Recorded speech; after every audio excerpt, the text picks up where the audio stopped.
And briefly yesterday we were talking about heaviness in other genres.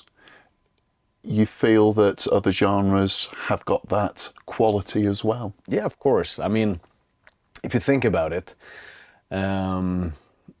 heaviness comes down to the musical expression. You find that in classical music, for example. You know, if you draw a direct comparison, you could sort of see the metal band as having references in the orchestra in terms of double bass, cello, anything that you could, like, you know, play the strings in a distorted way. The low brass, for example, that's like as close to distorted guitars as you could could come, basically.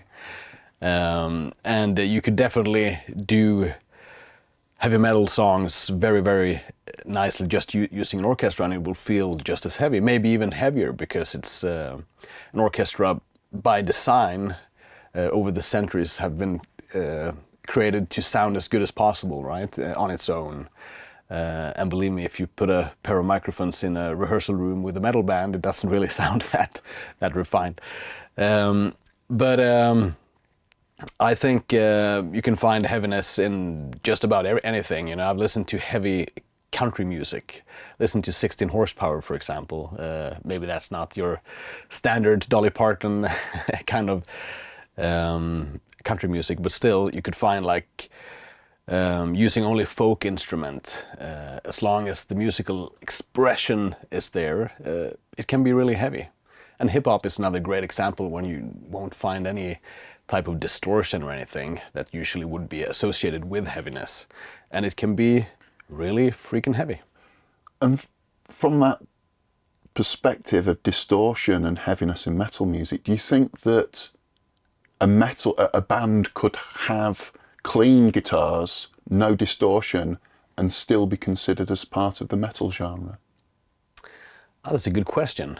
I guess since we really like to box things, you know, and place them in different categories, you might have an issue if you don't have any distorted things. But on the other hand, there are some examples, none that I could pull.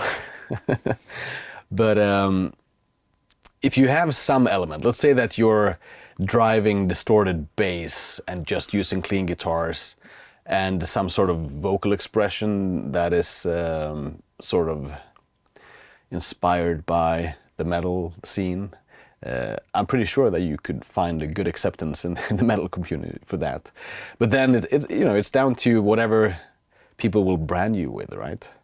It would be an interesting experiment, though, to go out, market yourself as a metal band without, like, and the whole idea being that you try to avoid anything that is metal, but still market yourself as metal and see if you sort of get away with it. That would be the empirical study That would be on that matter.